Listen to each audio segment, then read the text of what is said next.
ومن تبعهم بإحسان إلى يوم الدين. اللهم إنا نسألك علما نافعا ورزقا طيبا وعملا متقبلا. اللهم علمنا منه ما جهلنا وذكرنا منه ما نسينا وانفعنا بما علمتنا وزدنا علما وارزقنا فهما. Kaum muslimin yang dimuliakan Allah, alhamdulillah, tak bosan-bosannya untuk selalu memberikan pujian kepada Allah Rabbul Alamin yang masih mencurahkan, melimpahkan nikmatnya kepada kita. Di pagi hari yang berbahagia ini Allah Subhanahu wa ta'ala masih mengizinkan kita untuk bangun dari tidur, menjalani ibadah puasa, mengerjakan salat subuh berjamaah, dan dilanjutkan dengan bermujalasah fi talabil ilmi. Kenikmatan yang sangat mulia ketika seorang hamba dimudahkan pintu-pintu kebaikan oleh Allah. Ibadah menjadi agenda yang dimudahkan Allah bagi hambanya. Dan ini adalah taufik yang patut untuk disyukuri oleh seorang muslim. Banyak di luar sana sebahagian yang mungkin tidak berpuasa, yang mungkin belum bangun dari salat subuhnya, mengerjakan salat, yang mungkin belum diberikan taufik bermajelis ilmu, berkumpul bersama orang-orang yang saleh biidznillah. Namun Allah Subhanahu wa ta'ala memudahkan kita untuk menjalani semuanya. Semoga kemudahan ini menjadi nikmat yang terus Allah limpahkan kepada kita sampai pada saatnya di mana kita nanti akan meninggalkan kehidupan dunia ini. Allahumma amin ya rabbal alamin. Salawat dan salam untuk Nabi kita yang mulia Nabi Muhammad sallallahu alaihi wasallam. Allahumma salli ala Muhammadin wa alihi wa sahbihi wasallam. Hadirin yang dimuliakan Allah, pembahasan kita di pertemuan kali ini adalah membahas tentang zakatul fitri. Pembahasan yang penting untuk diketahui oleh seorang muslim, terkhusus ketika mereka akan mengakhiri ibadahnya di bulan Ramadan, karena zakatul fitri adalah merupakan ibadah pelengkap dengan berakhirnya bulan Ramadan. Ibadah pelengkap yang sangat menentukan dan menyempurnakan nilai ibadah puasa kita. Oleh karenanya Nabi sallallahu alaihi wasallam, sebagaimana yang disebutkan oleh sahabatnya Abdullah bin Abbas, farada Rasul sallallahu alaihi wasallam zakatul fitri tuhratan lis-shaimi minal lagwi war-rafathi wa tu'matan lil masakin. Rasul sallallahu alaihi wasallam mewajibkan zakatul fitri sebagai pembersih atas kelalaian yang terjadi selama mereka berpuasa. Rasul SAW, kata Abdullah bin Abbas, mewajibkan zakatul fitri sebagai pembersih, tuhratan lis-shaim, sebagai pembersih bagi orang yang berpuasa dari perkara yang mereka lalai di saat menjalani ibadah puasa, dari perkara-perkara yang tidak benar di saat mereka menjalani ibadah puasa. wa tu'matan lil masakin, dan zakatul fitri sebagai makanan bagi orang-orang miskin. Ahibati fillah yang dimuliakan Allah Subhanahu wa taala, dari sini kita bisa mengetahui apa tujuan dari zakatul fitri, apa hikmahnya, apa fungsinya, apa keistimewaannya, dan apa hukumnya, lengkap di dalam hadis ini. Baik. Mengapa dinamakan dengan zakatul fitri? Tusamma bidzalika li'anna al-fitra sababuha. Dinamakan dengan zakatul fitri. Al-fitr artinya berbuka. Iftar. Seseorang ketika berbuka puasa disebut dengan iftar. Zakatul fitri dimaksudkan pelaksanaannya dikala seseorang akan memasuki hari Idul Fitri, hari di mana kaum muslimin tidak lagi berpuasa. Wa dalilu ala wujubiha al-kitab was sunnah wal ijma'. Dalil tentang zakatul fitri berdasarkan Al-Quran, hadis, dan ijma'. Dalil yang menunjukkan tentang kewajibannya datang dari Al-Quran, datang dari hadis, dan datang dari ijma'. Adapun dari Al-Quranul Karim, maka firman Allah surat Al-A'la, qad aflaha man tazakka. Qad aflaha man tazakka wa dzakara asma rabbih shalla. Ayat ini berbicara tentang salat Idul Fitri dan zakatul fitri. Qad aflaha man tazakka. Telah beruntung seseorang yang membayar zakat, mensucikan dirinya. Qad aflaha man tazakka. Siapa dia? Orang-orang yang membayar zakat. Wa dzakara asma rabbih fa shalla. Dan dia berzikir, mengagungkan Allah dengan mengerjakan salat setelahnya. Salat apa? Idul Fitri. Bayar zakat baru salat. Sehingga ayat ini membahas tentang mereka yang menunaikan salat Idul Fitri dan membayar zakat sebelumnya. Surat Al-A'la ayat 14. Adapun Idul Adha, maka firman Allah Subhanahu wa taala, "Fashalli li rabbika wanhar." Salatlah kepada Rabbmu, untuk Rabbmu, dan sembelihlah hewan kurban.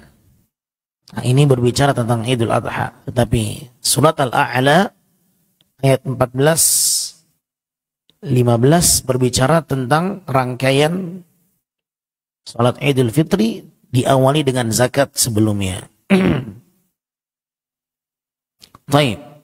Qala ba'du salaf wal muradu bitazakki huna ikhraju zakatil fitri. Berkata sebahagian salaf, yang dimaksudkan dengan tazakki dalam ayat ini, qad aflaha man tazakka, yaitu mengeluarkan zakat al-fitri. Qad aflaha man tazakka, telah beruntung seseorang yang mengeluarkan zakat fitrinya. Jadi zakatul fitri, ma'asyarul muslimin, seseorang yang mengeluarkannya, maka itulah keberuntungannya.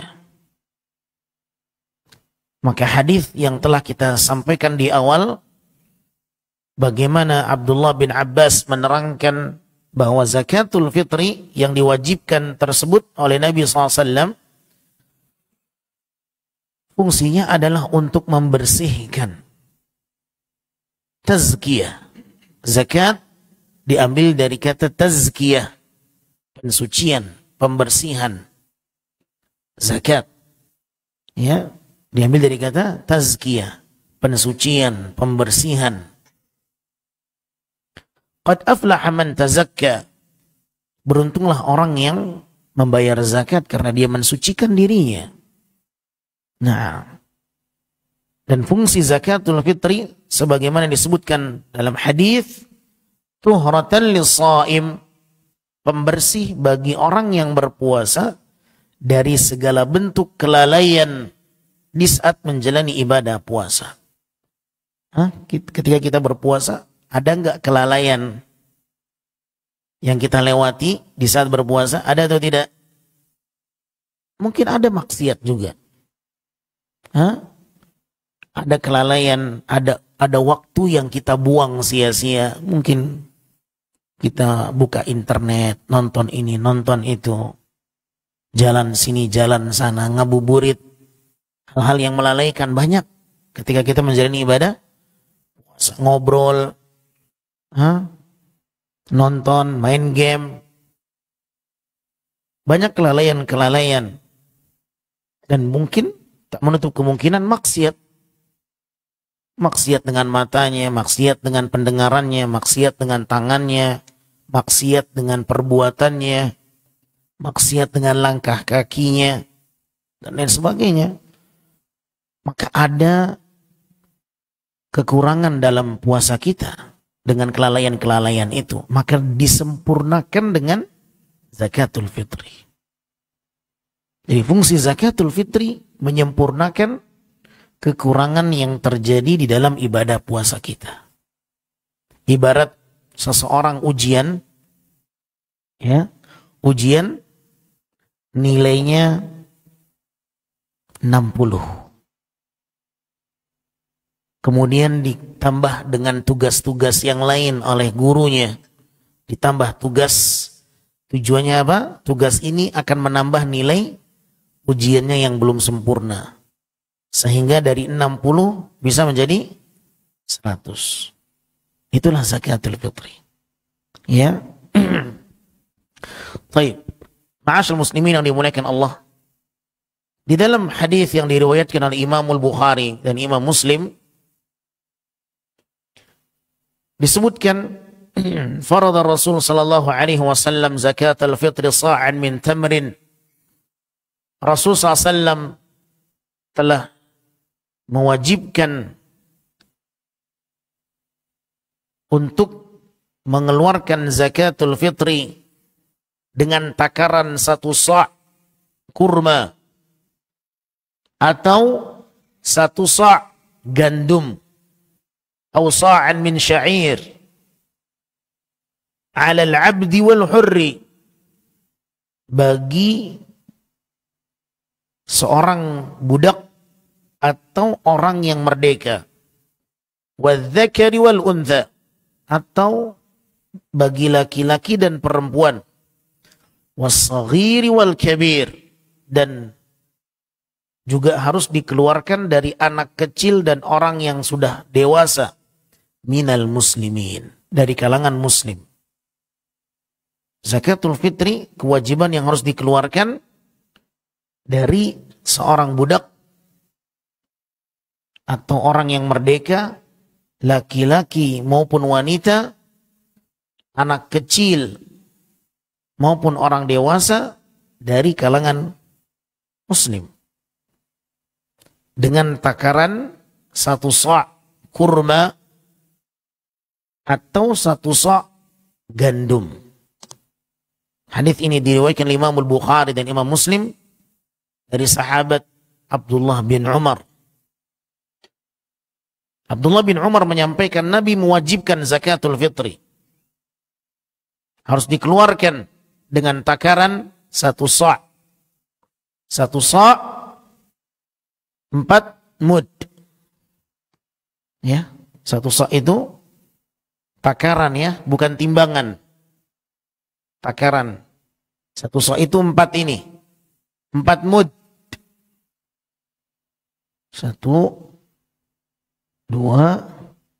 3, 4. Itu 1 sa'. Kalau kilo berapa jadinya? Berapa kilo? Maka akan berbeda-beda. Kalau dikonversikan ke kilo. Makanya ada yang mengatakan 2,5 kilo, 2,7 kilo, ada yang mengatakan 3 kilo. Kenapa? Karena dari takaran ke timbangan. Kalau takaran maka satu sa' atau 4 mud ini. 4 mud. Takaran. Ketika beralih ke timbangan berat, ya, maka di saat itulah akan berbeda-beda nilainya. Oleh karenanya sebagian ulama mengatakan 1 sa' itu 2,5 kilo. Ada yang mengatakan 2,7. Ada yang mengatakan 3 kilo. Kisaran itu. Tergantung berat jenisnya. Benda yang ditimbang. Ada yang berat, ada yang ringan. Baik.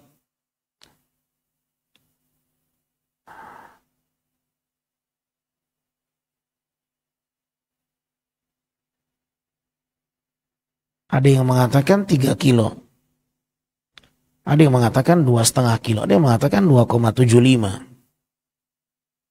Maka ini perbedaan yang sifatnya bukanlah perbedaan yang tadad, atau dia perbedaan yang sifatnya luas, lapang dalam hal ini. Nah, waqad haka ghair wahid min al-ulama ijma' al-muslimin ala wujubiha. Dan disebutkan bahwa zakatul fitri dihukumi ijma', sepakat oleh seluruh kaum muslimin tentang kewajibannya dan hikmahnya. Hikmah disyariatkan zakatul fitri annaha tuhrah lis-sha'im min al-lagwi wal-rafath. Hikmahnya zakat fitri disyariatkannya adalah sebagai pembersih bagi orang yang berpuasa dari segala bentuk kelalaian dan segala perkara yang mengotorinya ketika berpuasa. Ini hikmah yang pertama. Yang kedua, wa tu'matan lil masakin, sebagai makanan untuk orang miskin. Yang ketiga, syukrun lillahi ta'ala ala itmami fardhis siyam, sebagai rasa syukur kepada Allah atas sempurnanya kewajiban puasa yang Allah mudahkan. Ya, makanya orang yang tidak menyempurnakan puasanya alias meninggal dunia, tidak ada kewajiban zakat. Sebelum sempurnanya Ramadan dia sudah meninggal dunia, maka tidak dikenakan kewajiban zakat. Tapi mereka yang diizinkan Allah menyempurnakan Ramadan sampai akhir, maka dia dikenakan kewajiban zakat. Maka di antara hikmahnya sebagai rasa syukur kepada Allah yang telah memberikan taufik kepadanya sempurnanya ibadah puasa sampai akhir bulan. Makanya Allah Subhanahu wa ta'ala ketika berbicara tentang bulan Ramadan, syahrul Ramadan alladzi unzila fihi al-Qur'an hudan lin-nas wa bayyinatin minal huda wal furqan, sampai penghujung ayatnya apa kata Allah? Penghujung ayatnya apa kata Allah? walitukmilul iddah walitukabbirullaha ala ma hadakum wa la'allakum tashkurun. Agar kalian menyempurnakan bilangan bulan Ramadan 30 hari, 29 hari, 1 bulan. Walitukmilul iddah, agar kalian menyempurnakan 1 bulan, bilangan 1 bulan. Walitukabbirullah, agar kalian mengagungkan Allah. Wa la'allakum tashkurun, agar kalian bersyukur. Ketika seseorang dimudahkan Allah ya, mendapatkan 1 bulan full Ramadan, maka bersyukurlah kepada Allah. Kenapa? Karena Allah telah memberikan banyak keistimewaan bagi mereka yang mendapatkan Ramadan. Ahibati fillah yang dimuliakan Allah Subhanahu wa taala. Zakatul fitri diwajibkan bagi setiap muslim. Dzakaran kana au untha, laki-laki atau wanita. Laki-laki atau wanita, anak kecil atau orang dewasa, orang yang merdeka maupun orang yang budak, berdasarkan hadis Ibnu Umar yang telah kita sebutkan di awal. Dan hadis di atas menerangkan kepada kita tentang miqdar takaran zakat yang perlu dikeluarkan, ya, 1 sa', yaitu 4 mud, ya. Apa saja jenis yang dikeluarkan, apa saja jenis zakat yang boleh dikeluarkan? Min ghalibi qutil balad, yaitu makanan yang mendominasi sebagai makanan pokok sebuah negeri tertentu. Makanan yang sifatnya mendominasi kebanyakan orang di sebuah negeri, makanan pokoknya apa? Yang lebih mendominasi. Ada orang nggak bisa makan nasi. Tapi yang dominannya makan apa? Makan nasi. Berarti dalam bentuk bahan pokoknya beras. Ya. Di tempat lain yang mendominasi makannya apa? Roti. Berarti bahan pokoknya apa? Gandum, tepung. Nah, maka beliau mengatakan wa jinsu ma yukhrij atau jinsu ma yukhraj. Jenis yang dikeluarkan adalah min ghalibi qutil balad. Sesuatu yang mendominasi dari makanan pokok sebuah negeri. Burran kana au sya'iran au tamran au zabiban au aqid. Bisa dalam bentuk bur, gandum, atau jenis gandum yang lain, gandum yang berwarna hitam, atau kurma, atau zabib. Zabib apa zabib? Kismis, aqid, atau keju. Naam. Au ghairi hadhihi al-asnaf mimma i'tadun nas akalahu fil balad. Atau jenis yang lain yang menjadi makanan yang telah biasa dimakan di sebuah negeri. Nah, seperti apa? Kal urz, seperti beras yang diolah menjadi nasi. Maka kalau seandainya di sebuah negeri makanan pokoknya itu, maka itu yang dikeluarkan. Di zaman Nabi SAW, makanan pokoknya kurma, kismis, gandum, maka itu yang dikeluarkan. Ya, wa ma yaqtatuhu an-nas fi kulli baladin bihasabih. Bahkan disebutkan seandainya di sebuah negeri itu, kalaulah makanan pokoknya selain dari biji-bijian, seperti misalnya apa? Susu. Katakanlah sebuah negeri makanan pokoknya itu yang dikonsumsi daging, susu, ikan, itu saja. Tidak pakai beras, tidak pakai. Dia keluarkan dalam bentuk ikan, dia keluarkan dalam bentuk daging, dia keluarkan dalam bentuk susu. Pokoknya apa makanan pokok di negeri itu. Ya. Nah, kalau makanan pokoknya di sebuah tempat, di sebuah daerah itu susu sama ikan, bisa dia keluarkan susu sama ikan atau daging. Selama bukan sesuatu yang haram. Jangan nanti yang dikeluarkan daging manusia. Kenapa? Yang biasa dia makan apa? Daging manusia. Ini kanibal.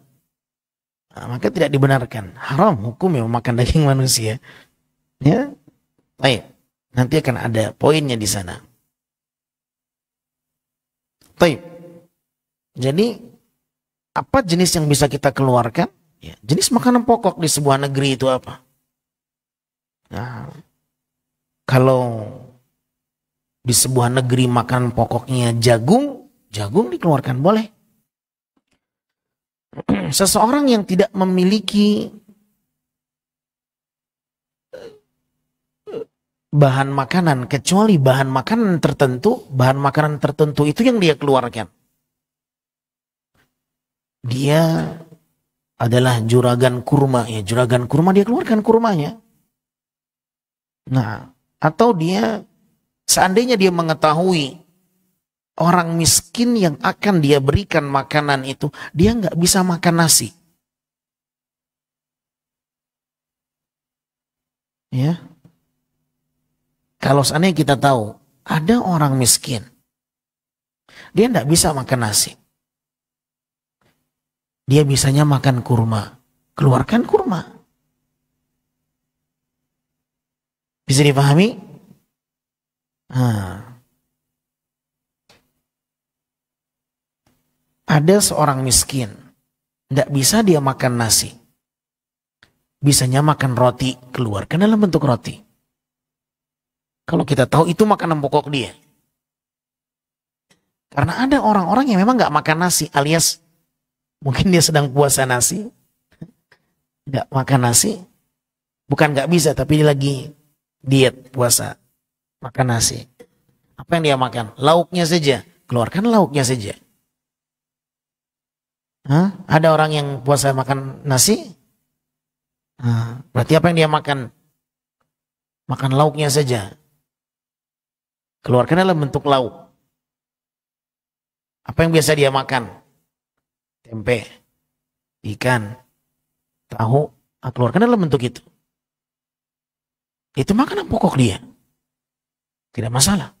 Tidak ada sesuatu yang sifatnya mengikat.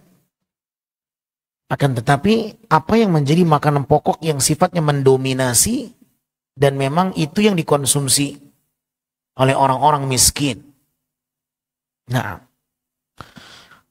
oleh karenanya di sini beliau mengatakan min ghalibi qutil balad, ya, yang sifatnya mendominasi dari makanan pokok di sebuah negeri itu.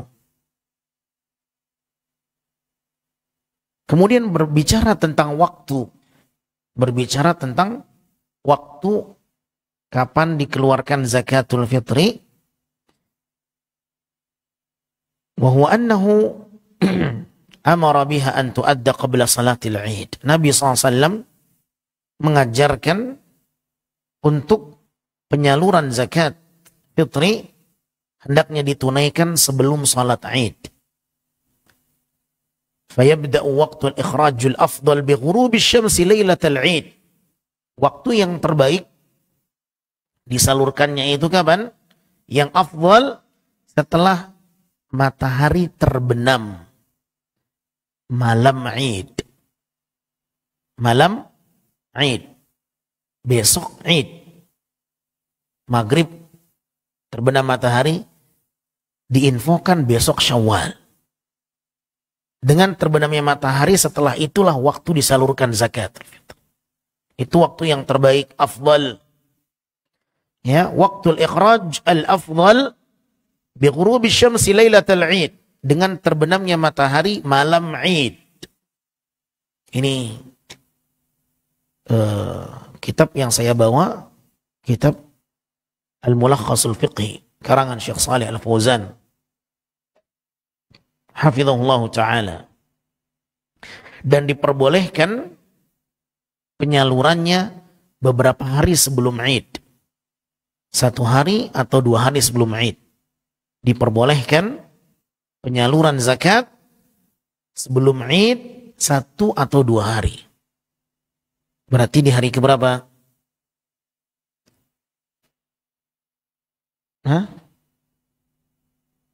Di hari kita mengetahui hari Id itu gimana caranya? Apa kita tahu ini 29 sehingga kita bisa mengatakan berarti 2728? Hah? Tidak bisa kita mengatakan, berarti ya kisaran itu. Tapi tidak bisa dipastikan. Ya, bisa jadi 29, bisa jadi 30. Nah, tetapi berdasarkan riwayat faqad rawal Bukhari rahimahullah anna sahaba kanu yu'tuna qabla al-fitr biyawm aw biyawmain. Imam al-Bukhari meriwayatkan ya hadis bahwasanya para sahabat dahulu mereka memberikan zakat sebelum raya Idul Fitri sehari atau 2 hari sebelum Id. Makana ijma'an minhum, sehingga ini menjadi perihal yang ijma' disepakati oleh mereka. Taib. Wa ikhrajuha yawm al-Id qabla salati afdal. Dan di antara waktu yang afdal juga dikeluarkannya zakat di hari Id sebelum salat. Di hari Id sebelum salat ini juga waktu yang afdal. Berarti ada 2 waktu yang terbaik dalam penyalurannya. Ya, terbenamnya matahari di malam Id atau sebelum berangkat salat Id. Ya, sebelum pelaksanaan salat Id di saat itulah dia mengeluarkannya. Nabi SAW mengatakan man addaha qabla salat fahiya zakatun maqbulah. Apabila dia menyalurkannya sebelum salat, maka dia adalah zakat yang diterima nilainya. Wa man addaha ba'da salat, barang siapa yang menyalurkannya selepas salat Id, fahiya sadaqatun minas sadaqat, maka nilainya sedekah dari sedekah-sedekah yang ada. Nah, maka kalau sudah salat maka nilainya sedekah. Kalau sebelum salat maka itulah yang zakat. Ketika seseorang menunda mengeluarkan zakatnya, maka dia berdosa.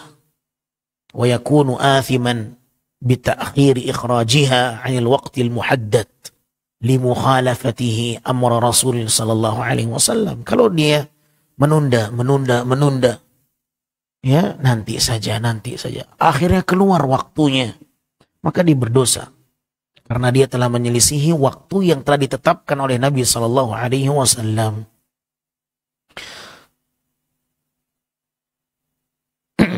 Dan seorang muslim dia mengeluarkan zakat untuk dirinya dan orang-orang yang di bawahnya. Seorang muslim dia boleh mengeluarkan zakat untuk dirinya dan orang-orang yang dia nafkahi, orang-orang yang ada di bawah dia. Ya, istri-istrinya, kerabat-kerabatnya, orang-orang yang dia nafkahi. Berdasarkan keumuman Nabi sallallahu alaihi wasallam, addul fitrah amman tumawwinun. Tunaikanlah zakat fitri dari siapapun yang ada di bawahmu. Kepala rumah tangga, ya, dia membayarkan zakat fitri, istrinya, anaknya, pembantunya,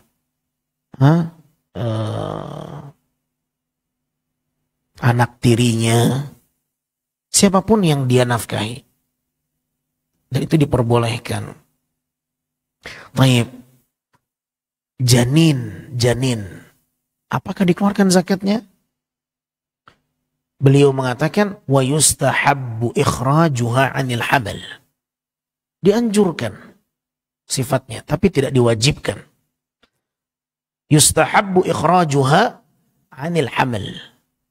Dianjurkan untuk dikeluarkan zakat fitri dari janin yang masih dalam kandungan.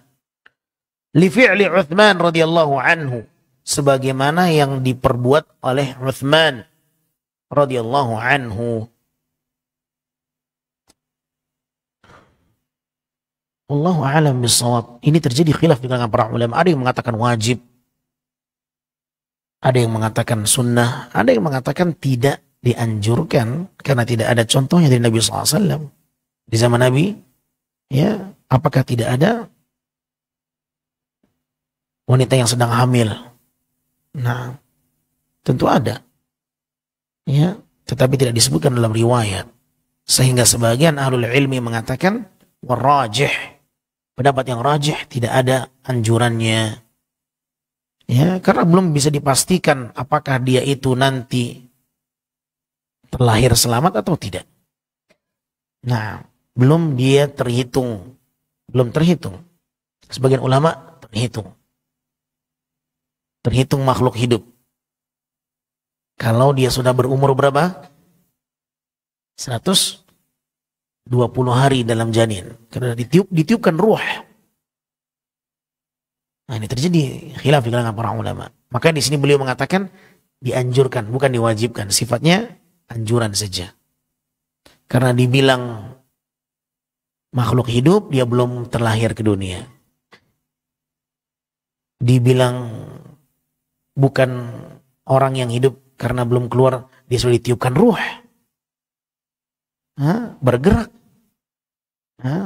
Sehingga ya sifatnya anjuran saja. Bahkan dalam riwayat Utsman radhiyallahu anhu melakukan hal yang demikian, menghitung janin dalam hitungan yang dikeluarkan dalam bentuk zakat. Wallahu a'lam.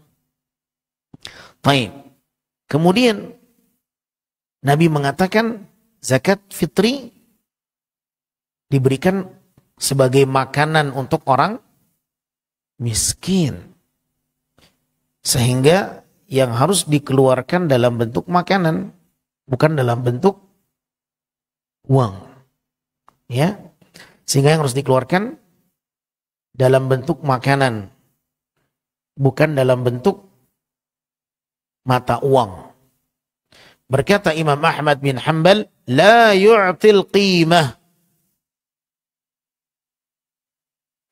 Amma ikhrajul qimah an zakat al-fitri bi an yadfa' badalaha darahim. Bagaimana seandainya dikeluarkan dalam bentuk dirham?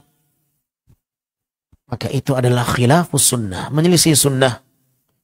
Sehingga seorang yang menyalurkan dalam bentuk uang fala yujzi, maka tidak terhitung zakat fitrinya. Li'annahu lam yanqul 'an Nabi sallallahu alaihi wasallam wala 'an ahad min as-sahabah, karena tidak ada riwayatnya dari Nabi, begitu juga para sahabat melakukan demikian. Oleh karena Imam Ahmad mengatakan apa? La yu'til qimah. Imam Ahmad mengatakan tidak dalam bentuk nilai mata uang. Dikatakan kepada Imam Ahmad, sebahagian mereka menyandarkan kepada perbuatan Umar bin Abdul Aziz. Di zaman Umar bin Abdul Aziz, kata mereka, diberlakukan sistem penyaluran zakat fitri dalam bentuk uang. Apa kata Imam Ahmad? Mereka meninggalkan perkataan Nabi dan mengambil perkataan yang bukan Nabi. Ya, Imam Ahmad menyampaikan satu prinsip, yad'una qawla Rasulullah SAW. Berarti mereka meninggalkan perkataan Nabi dan mengambil perkataan fulan. Wa qad qala Ibnu Umar, sedangkan Abdullah bin Umar telah mengatakan faradar Rasul zakatul fitri sa'an. Padahal Abdullah bin Umar telah mengatakan Nabi mewajibkan zakatul fitri dalam bentuk takaran 1 sa'. Nah, ini jawaban Imam Ahmad bin Hanbal rahimahullahu ta'ala.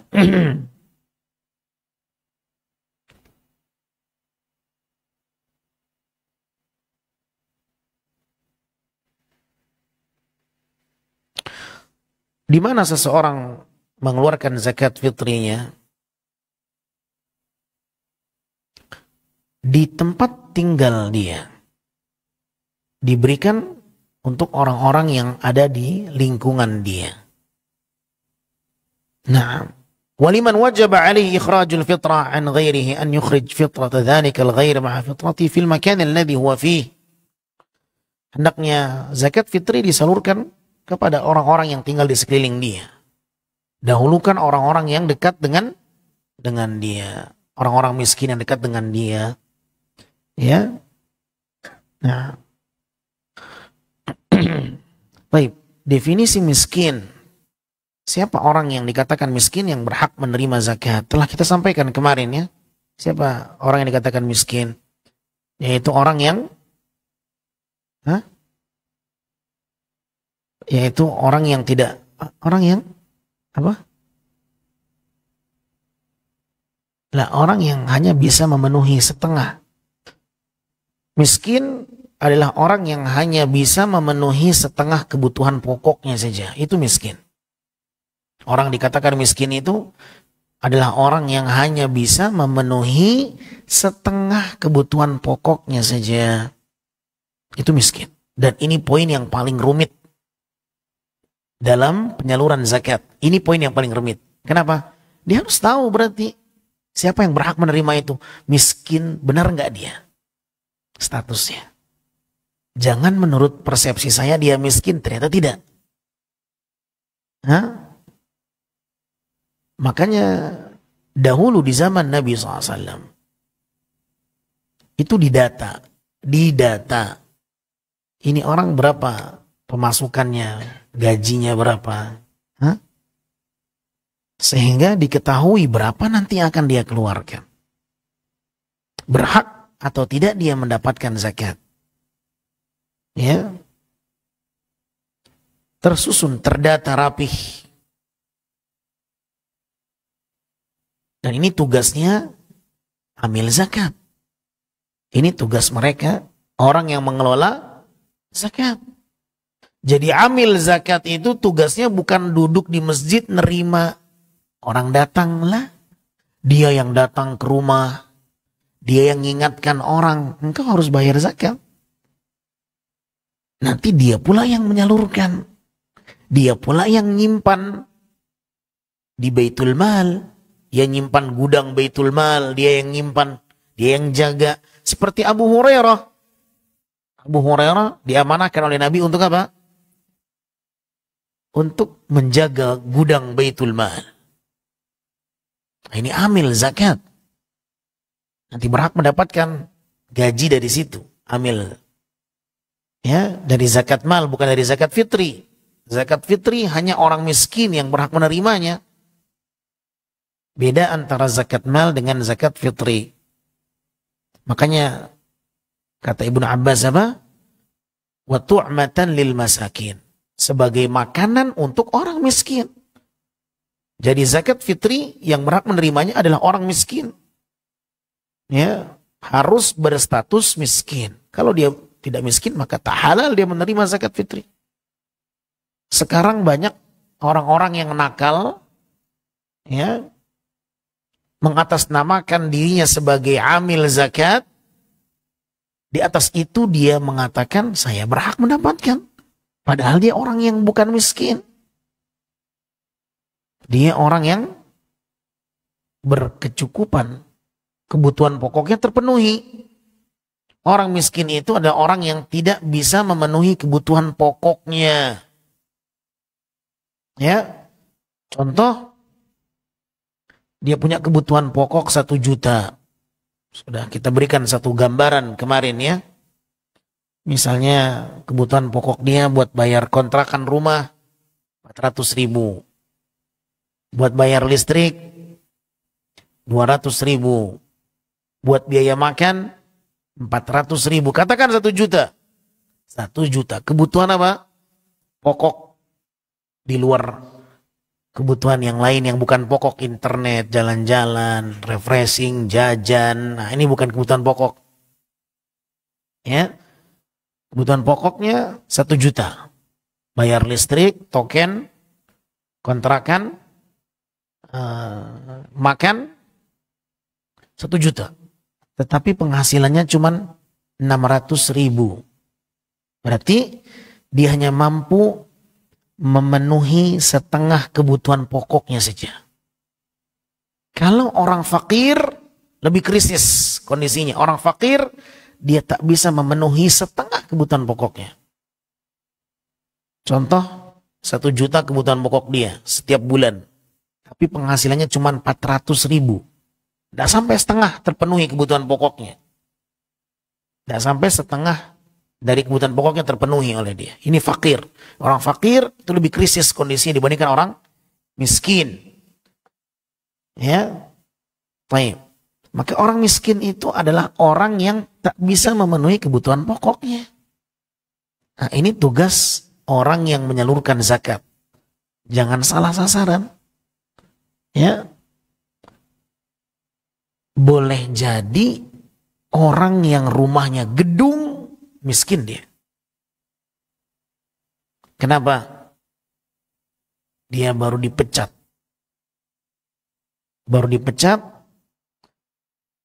dan tidak punya uang, tidak punya penghasilan, hutangnya banyak. Habis uangnya. Buat makan sulit. Orang ngelihat rumahnya besar kok. Kok bisa miskin? Dia nggak tahu. Ini penghuninya lagi cari pinjaman ke sana ke sini, bingung mau makan. Nggak tahu. Ya. Tapi ada orang rumahnya biasa.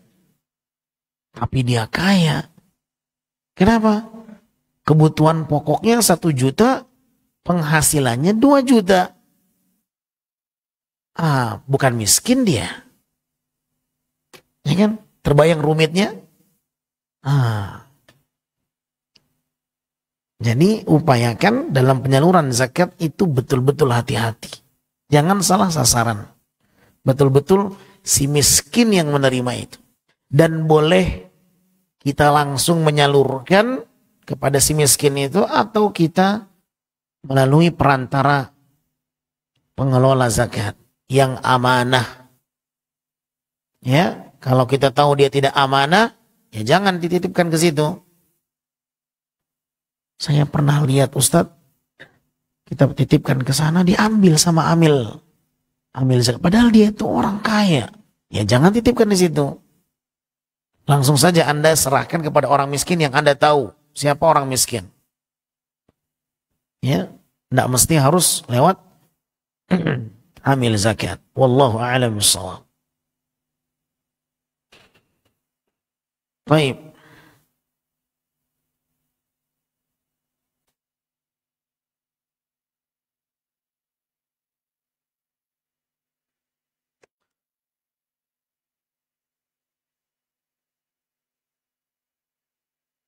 Sampai di sini insya Allah jelas terkait masalah zakatul fitri. Ada yang ingin ditanyakan? Nah, fadhal. Gimana?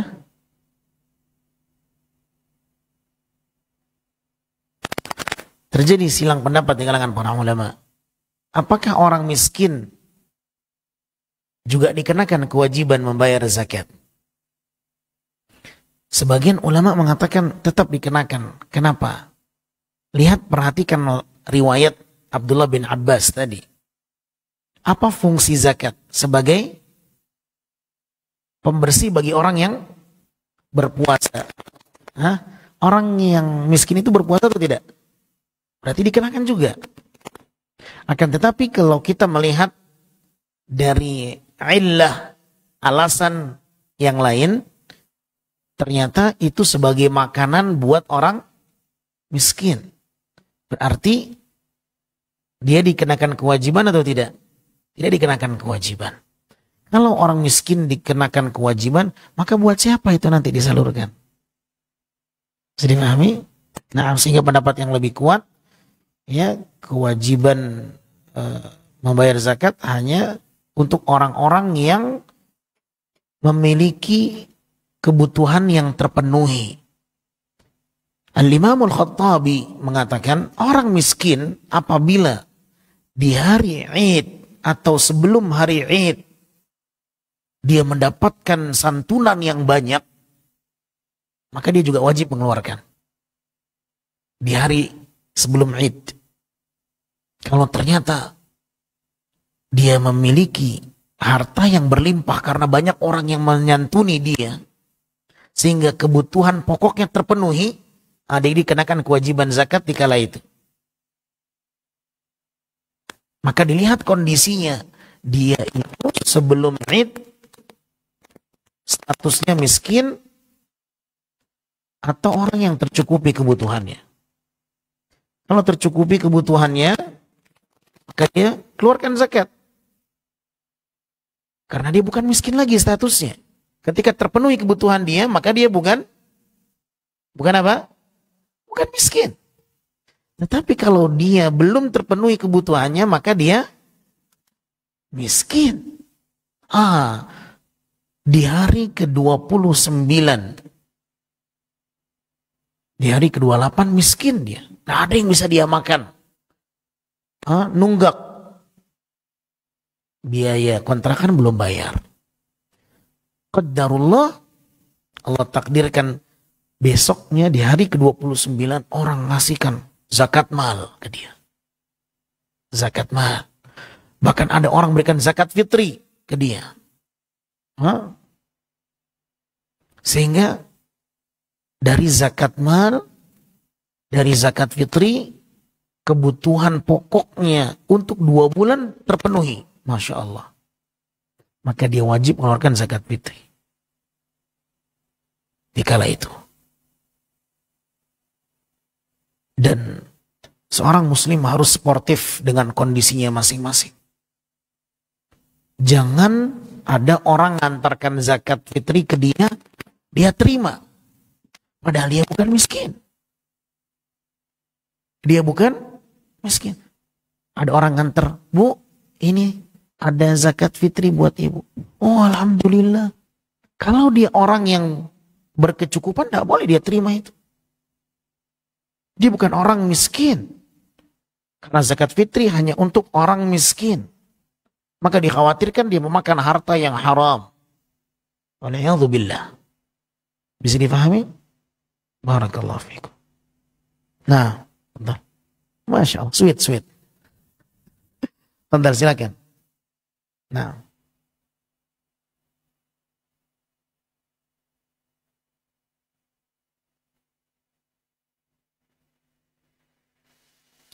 Lafaz hadisnya dari kalangan seorang, maksudnya siapa yang menyalurkan atau yang menerima? Yang menerima. Baik.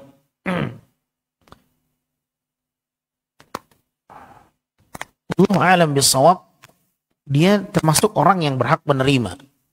Karena dalam lafaz hadis sebagai makanan untuk orang miskin dan tidak diperinci apakah muslim atau tidak.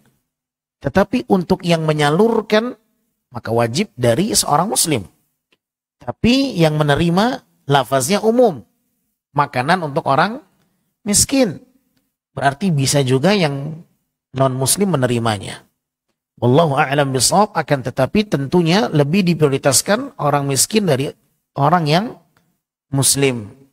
Nah, karena jelas dia adalah orang yang beribadah kepada Allah, dia adalah saudara kita seiman dan memberikan kecukupan untuk memenuhi kebutuhan dia agar dia kuat beribadah kepada Allah, tentu lebih diprioritaskan dibandingkan kita memberikan asupan ya nutrisi kepada orang yang jelas melakukan tindak kekufuran ya dan melakukan kesyirikan, tidak mentauhidkan Allah Subhanahu wa taala, dikhawatirkan itu adalah tolong-menolong dalam keburukan.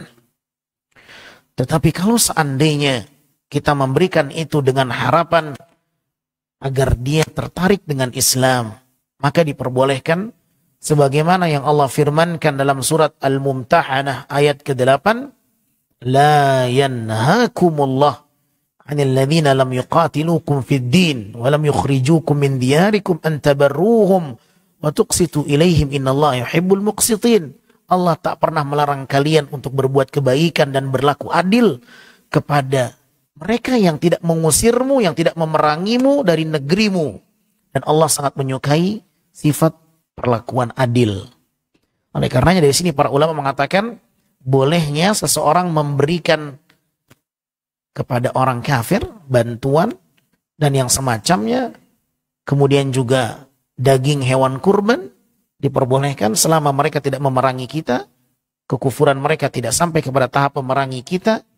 Tetapi kalau mereka sudah memerangi kita, mengusir kita, maka tidak boleh kita melakukan demikian kepada mereka. Wallahu a'lam bishawab. Nah, tafadhal. Nah, amin wa iyyakum.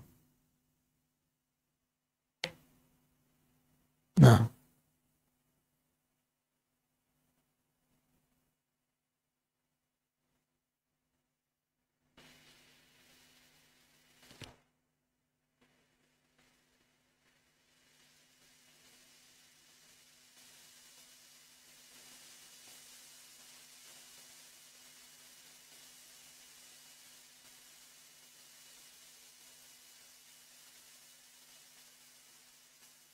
nah.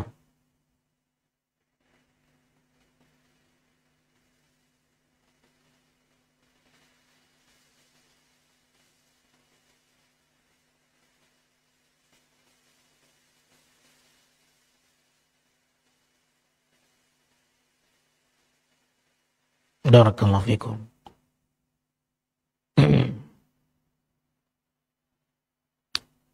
Yang pertama tentang amil. Kalau dia salah dalam menyalurkan, apabila ada kelalaian dan tidak ada ketelitian darinya, maka dia berdosa. Dia menyalurkan kepada orang yang tak berhak menerimanya, bukan dengan ketelitian dia, tapi karena kelalaian dia, maka dia terancam dengan dosa. Karena menyalurkan harus tepat sasaran. Maka butuh ketelitian.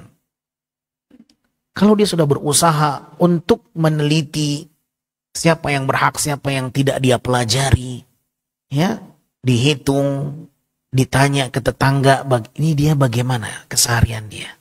Mau nanya langsung, segan. Bapak gajinya berapa? Penghasilannya bapak berapa? Segan dia. Dia tanya lewat tetangga sekitarnya. Ibu, tetangga ibu ini bagaimana keseharian dia? Sulitkah kondisinya? Atau ada usaha yang dia kerahkan untuk mengetahui dia miskin atau tidak? Ya, ada cara bagaimana mengetahui keseharian dia, bagaimana kondisi ekonomi dia, bagaimana kebutuhan pokok dia terpenuhi atau tidak. Bisa lewat tetangganya. Maka dia bertanya kepada tetangganya. Ada usaha yang dia kerahkan untuk mencapai ketepatan di dalam penyaluran.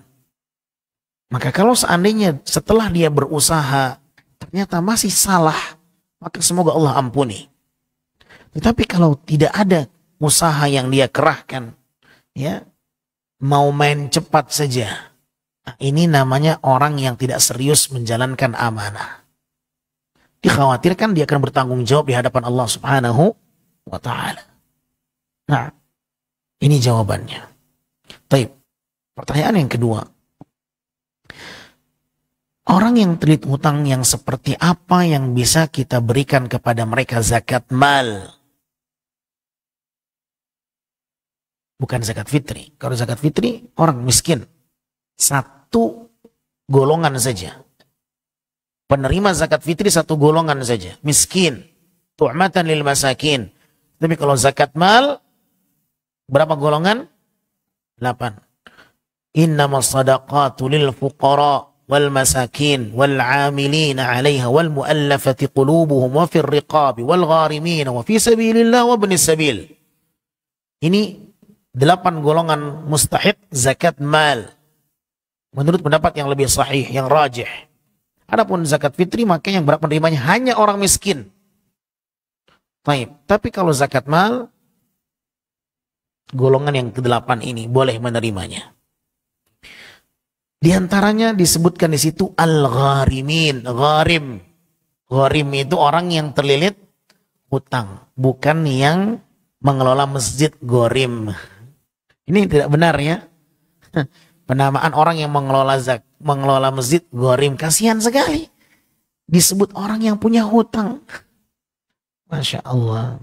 Baik, maka orang yang berhak mendapatkan zakat mal adalah orang yang terlilit hutang karena tak terpenuhi kebutuhan pokoknya, bukan karena berhutang beli rumah tipe 200. Bukan terlilit hutang karena dia kredit beli Fortuner. Bukan terlilit hutang karena dia harus bayar kredit beli Pajero Sport. Beli Land Cruiser. Tidak. Tapi orang yang terlilit hutang di situ adalah orang yang terlilit hutang karena memang terdesak kebutuhan pokoknya tak bisa dia penuhi sehingga dia harus berhutang. Buat makan tak bisa ngutang. Tak bisa bayar SPP anak, menunggak. Berhak dia mendapatkan salur itu. Karena dari sisi lain, zakat mal boleh disalurkan kepada penuntut ilmu. Penuntut ilmu. Sebagaimana yang dikatakan oleh Syekh Shalih bin Utsaimin rahimahullah, ketika beliau ditanyakan tentang bolehkah disalurkan zakat ini kepada penuntut ilmu karena mereka statusnya orang yang dikatakan juga berjihad fisabilillah dalam hadis. Maka beliau mengatakan, "Na'am." Bahkan kepada yang mengajarkannya juga berhak. Kalau yang menuntut ilmu dikatakan orang yang berjihad, berarti yang mengajarkan ilmunya panglimanya. Nah, makanya di Mesir, para masyayikh di Mesir, ya, kemudian di beberapa negara di Timur Tengah itu memang para masyayikh itu mereka diberikan zakat mal. Nah, wallahu a'lam bishawab, maka boleh. Ya, tetapi bukan dari sisi orang yang terlilit hutang, tapi dari sisi fisabilillah. Ya, dari golongan itu dia berhak mendapatkan zakat mal. Sehingga kalau dia terlilit hutang riba, maka wallahu a'lam dia tidak termasuk dalam kategori orang yang berhak menerima santunan zakat mal. Karena bukan kebutuhan pokok. Dia berhutang bukan karena kebutuhan pokok, tetapi karena kesenangan dunia. Ya. Wallahu a'lam bishawab. Kecuali apabila dia terlilit hutang riba dan baru tahu bahwa riba itu haram. Setelah dia belajar mengaji, ya, dia tahu bahwa riba itu hukumnya haram, maka tidak masalah dibantu untuk melunasinya dengan catatan jangan sampai dia kembali mengulanginya, maka tidak masalah. Membantu seorang muslim untuk melepaskan dia dari hukuman yang berat di sisi Allah Subhanahu wa taala. Tetapi kalau sebatas hanya membantu dia agar terselesaikan segera, nanti dia ulangin lagi, alias dia tak tahu hukumnya riba, maka percuma saja kita bantu orang seperti ini. Maka diperinci jawabannya. Wallahu a'lam bishawab. Terakhir, ada pertanyaan? Jelas? Baik, semoga bermanfaat. Kurang lebihnya saya mohon maaf. Wabillahi taufiq. Subhanakallahumma wa bihamdika asyhadu an la ilaha illa anta astaghfiruka wa atubu ilaik. Assalamualaikum warahmatullahi wabarakatuh.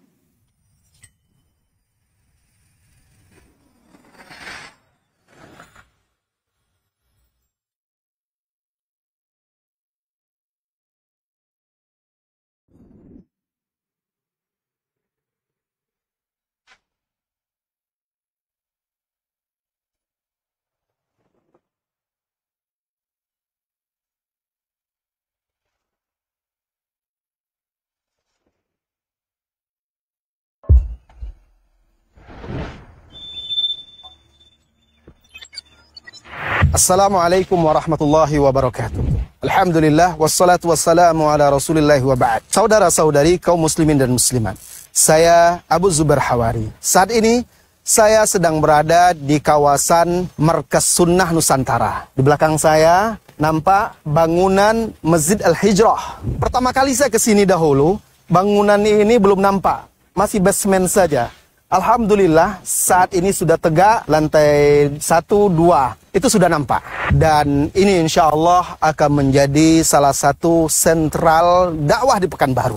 Dan mudah-mudahan juga menjadi pusat untuk kegiatan-kegiatan Islam seperti pusat ibadah, pusat menuntut ilmu, pusat pembinaan para da'i-da'i dan seterusnya. Tentunya perjuangan ini butuh kebersamaan, dukungan dari saudara-saudari kaum muslimin dan muslimat yang lainnya. Saudara-saudariku, masjid adalah benteng-benteng umat Islam hari ini. Di sana keimanan memancar. Di sana lahirnya kekuatan-kekuatan kaum muslimin. Maka mari kita support, kita dukung pembangunan Masjid Al-Hijrah ini agar bisa selesai dan menjadi salah satu pusat dakwah di kota Pekanbaru ini. Insya Allah Anda akan menjadi salah satu pejuang yang ikut memakmurkan rumah-rumah Allah Subhanahu wa Ta'ala dengan ikut membangunnya dan juga ikut menghidupkannya dengan ibadah serta kegiatan-kegiatan Islami lainnya di masjid ini. Wassallallahu wasallam ala nabiyyina Muhammadin walhamdulillahi rabbil alamin. Assalamualaikum warahmatullahi wabarakatuh.